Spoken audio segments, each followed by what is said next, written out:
자, 차재권의 차차 나아지겠지. 우리 정치권의 이야기들 들려드리겠습니다. 부경대 정치외교학과 차재권 교수 함께합니다. 어서 오십시오. 어서 오십시오. 안녕하십니까. 뭐 중앙정치권 얘기하기 전에 박형준 부산시장 한 달 됐거든요. 네네. 그 시장 그 선거할 때 네. 뭐 굉장히 자주 나오셨었는데 예. 꽤 오랜 동안 쉬셨습니다. 어떻게 보고 계세요? 뭐 지역 신문들은 제가 볼 땐 칭찬 일색이더라고요. 대단히 아마 허니문 피리어드가 굉장히 영향을 미치지 않았나 싶은데 저는 좀 우려스러운 면도 있고 또 뭐 그래도 우려했는데 잘해 나가시는 부분들도 있다라고 봅니다. 근데 뭐 우려스러운 부분은 조금 저는 아직도 근데 좀 큰 틀에서의 변화 뭐 이런 것들을 조금 많이 생각하시는 것 같은데 저는 아무래도 그래도 1년 반짜리 시장이니까 조금 안정적인 관리 중심의 어떤 그런 시정을 해나갔으면 좋겠다 싶었는데 이제 좀 큰 틀의 변화를 좀 모색하는 부분들은 조금 불안한 부분도 있고 또 근데 전체적으로 또 이제 공무원 사회를 좀 이렇게 다잡는다든지 이런 부분들은 또 긍정적으로 평가할 부분들도 좀 있는 것 같고 그렇습니다. 예. 네. 한 달이기 때문에 뭐 네, 지켜봐야죠. 긍정적인 게 좀 더 우세한 예. 것 같긴 해요. 예. 예. 다음은 이제 지난 월요일에 이제 문 대통령 취임 4주년 특별 연설이 있었는데 어떻게 보셨습니까?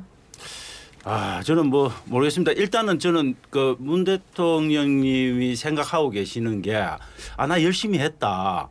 좀 알아줄 건 좀 알아달라라고 하는 그런 좀 호소에 가까운 느낌이 좀 있더라고요. 네. 그래서 거의 모든 분야를 다 깨알같이 정말 다 이렇게 체크를 하시면서 말씀을 하셨는데 저는 뭐 그 부분에서는 수긍 가는 부분들도 있고 저는 예. 또 개인적으로 좀 아쉬운 부분은 이제 그래도 근데 기자회견에서 그런 부분을 터치하지 않았습니까? 부동산 정책은 정말 실패했고 예. 죽비를 맞는 느낌으로 정말 반성한다라고 이야기를 하셨으면 저는 그 좀 기자 전문에 연설의 전문에 좀 그런 부분에 대한 가벼운 자기 반성을 조금 담았으면 아무래도 좀 국민들이 좀 더 수긍할 수 있는 부분들이 있지 않았을까 싶은데 그런 부분들이 좀 없는 게 좀 아쉬움이었다. 그런데 전반적으로는 대단히 좀 자신감 넘치는 느낌. 네. 그러니까 나는 절대 레임드 대통령이 안 될 거야라고 하는 그런 자신감을 좀 내비친 부분. 그래서 난 레임드 대통령이 될 생각 없으니까 네. 앞으로 1년 잘 지켜보세요라고 하는 그런 메시지를 명확하게 던지려고 노력했다는 부분인데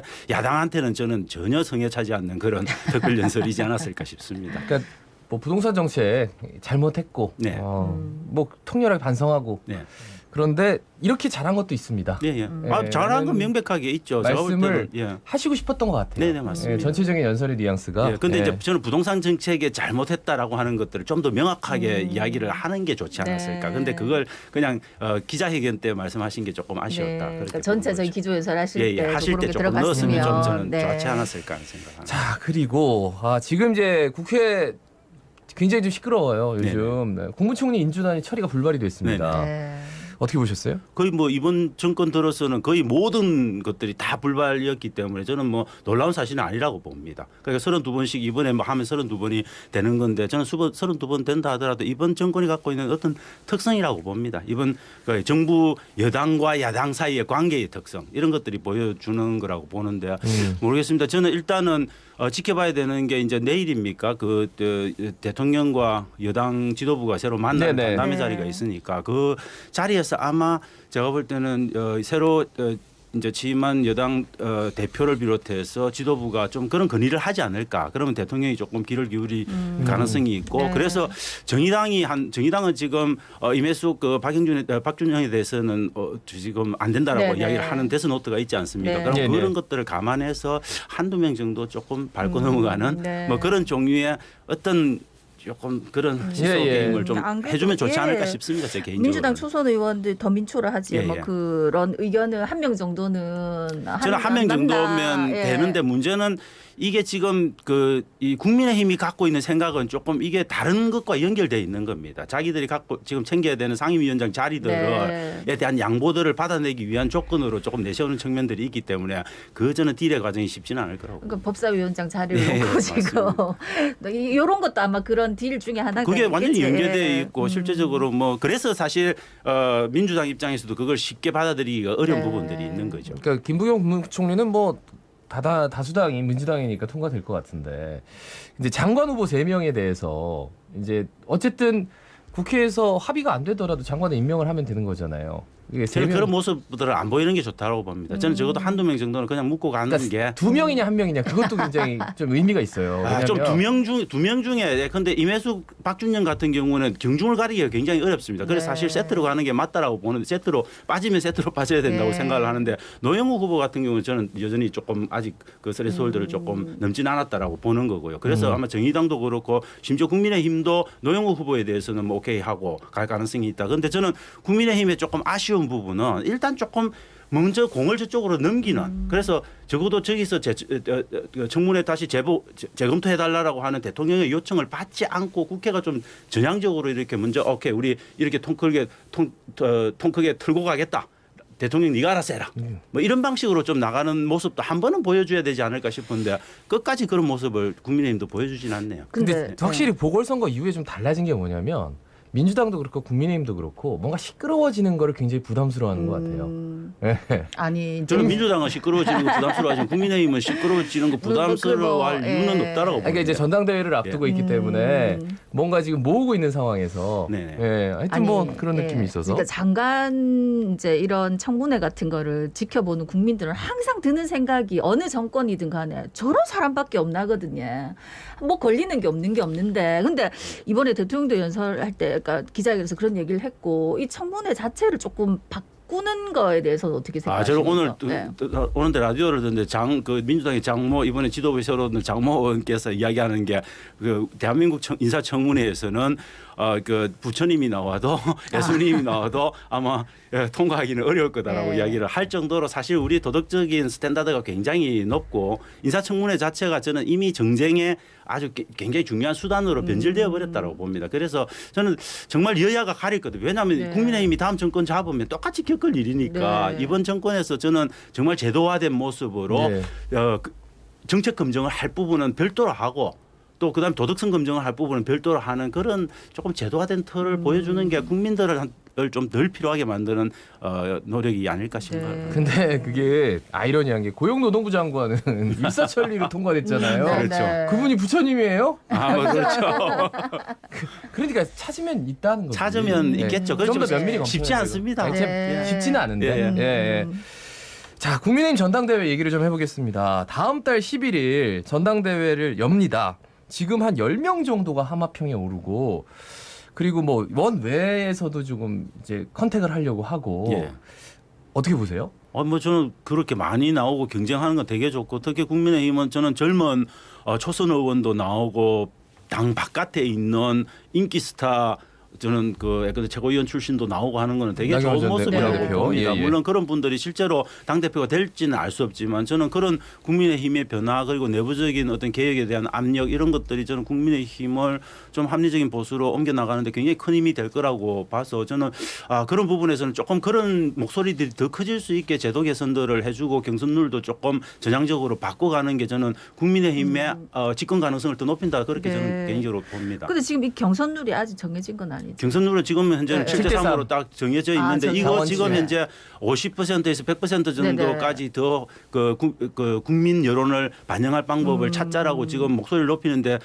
공교롭게도 여당도 그렇고 야당도 그렇고 그 경선룰 바꾸자는 그 진두지휘를 다 우리 부산 지역 국회의원들이 다 하시더라고요. 여당 같은 경우에는 전재수 의원이 하고 있고 그다음에 야당 같은 경우는 하태경 의원이 하고 있죠. 그분들이 지역 관련한 현안에는 그렇게 큰 목소리를 안 내시면서 왜 그럴 때는 또 큰 목소리를 내시는지 모르겠어요. 아니 근데 뭐 어쨌든 목소리를 내면 뭐라도 되겠죠. 그렇죠. 그렇게 생각하면 하태경 의원은 전적으로 100% 그냥 국민 여론조사로 가자라고 이야기를 하는데 저는 하태경 의원은 그럴 만하죠. 왜냐하면 자기의 개인적인 인지도도 뭐 사실 있는 거고 앞으로 그런 경선을 해서 나쁠 건 없겠죠. 그러니까 영남권에서 지금 이제 그 가능성을 타진하는 조경태 의원, 윤영석 의원, 조혜진 의원, 그러니까 비영남 지금 영남권이 이제 원내대표가 됐으니까 비영남 요런 얘기가 있더라고요. 이거 어떻게 보세요? 국민의힘은 근데 영남의 영향력으로부터 자유롭게 굉장히 어렵습니다. 근데 당권 제가 볼 때는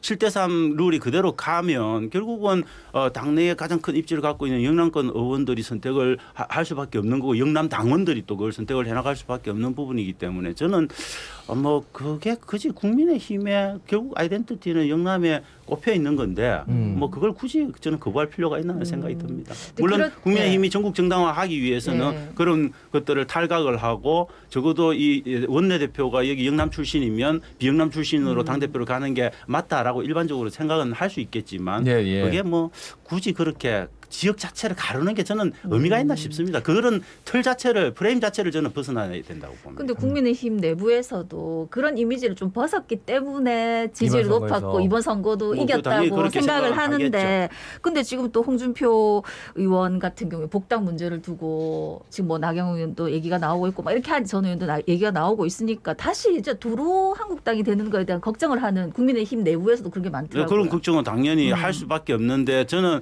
그럼에도 불구하고 굳이 우리가 이제 뭐 지역의 프레임 자체를 스스로 자기 검증하면서 자기 검열할 필요는 저는 없다. 그냥 자연스럽게 내버려 두자. 네, 저는 네. 그게 더 낫지 않을까 싶습니다. 그 홍준표 무소속 의원은 국민의힘 복당 신청했는데 된다고 보세요?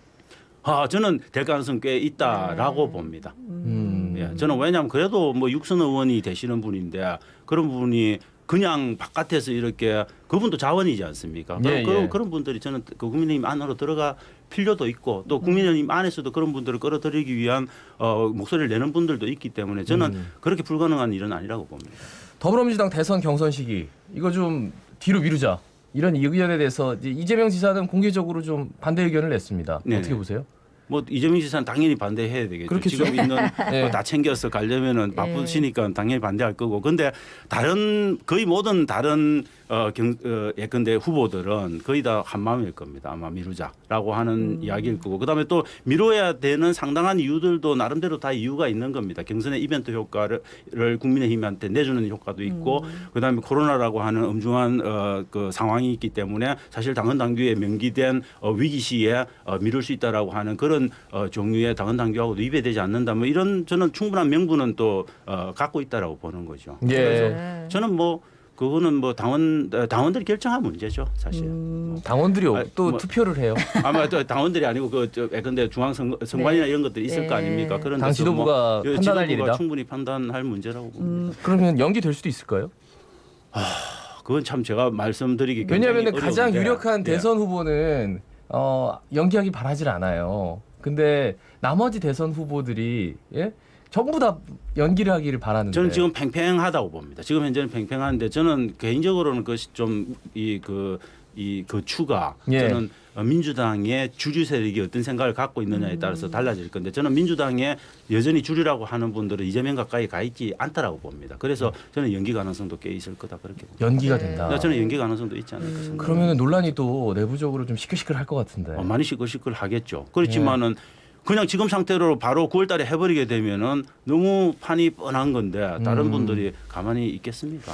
그런데 이제 저는 진짜 뭐 보통의 상식을 가지고 있는 국민들께서는 어떻게 대체로 생각하시냐면 저것도 서로 권력 잡으려고 또 시끌시끌 난리네 이렇게 생각하시거든요. 뭐 그럴 가능성도 있고 근데 뭐 당헌 당규 바꾸는 거 쉽지 않습니까? 왜 얼마 전에 바꾸지 않았습니까? 바꿔서 재보선도 했는데 뭘 그거 하나 바꾸는 게 그렇게 그래서 어렵겠습니까? 졌다 아니 재보선도 바꾸자고 명분을 갖고 바꾸자고 네. 한 사람들이 그 단단한 시기 조정하는 거를 못 바꾼다 그건 말이 안 되는 거죠 사실. 근데 만약에 좀 그 제대로 해가지고 9월에 그냥 대선 후보가 뽑혔어요. 그러면 상대적으로 컨벤션 효과는 좀 덜할 것이다. 덜하죠, 확실하게 당연히. 그렇게 생각하세요? 당연히 덜하죠. 제가 볼 때는 이벤트 효과가 그러니까 대선에 가까이 가서 그런 효과들이 기억에 훨씬 많이 남을 거 아닙니까? 그런데 뭐 일찍부터 그거 해가지고 샴페인 일찍 퍼뜨려서 좋을 게 없는 부분은 저는 있다라고 봅니다. 네. 그거는 근데 민주당의 거의 모든 선거들에서 다 그 문제가 제기됐습니다. 재보선 네. 과정에서 제기됐고 총선에서도 제기됐고 왜 민주당은 빨리 해서 샴페인을 빨리 터뜨리냐 이 부분에 대한 문제 제기가 있었기 때문에 저는 이번 대선의 경선 룰을 이야기할 때도 그 부분에 대한 심각한 고민을 해서 아예 차제에 저는 고쳐 나가는 게 맞다. 그래서 두 개의 당이 그냥 정말 시끌시끌하게 만들어서 국민들이 좀 더 선거에 관심을 갖도록 하는 방법도 저는 옳은 방법이다라고 봅니다. 그러니까 옛날에랑 확실히 다른 게 옛날 삼김 시대 같은 경우에는 총재가 유리한 방향으로는 다 그냥 그렇게 돌아왔거든요. 예, 그 시대는 다 그렇게 결정을 했죠. 예, 근데 이제는 조금 뭐 약간 백가쟁명 같이 네. 여러 이제 정치 세력들이 이제 뭉쳐 있다 보니까. 민주주의야 뭐 잡음이 나는 게 시끄러운 게 많은 그러니까 좋은 뭐 거죠. 이게 이제 네. 민주화가 확실히 됐다 이렇게 뭐 받아들이면 긍정일까요? 예. 예. 말씀 여기까지 듣습니다. 예. 고맙습니다.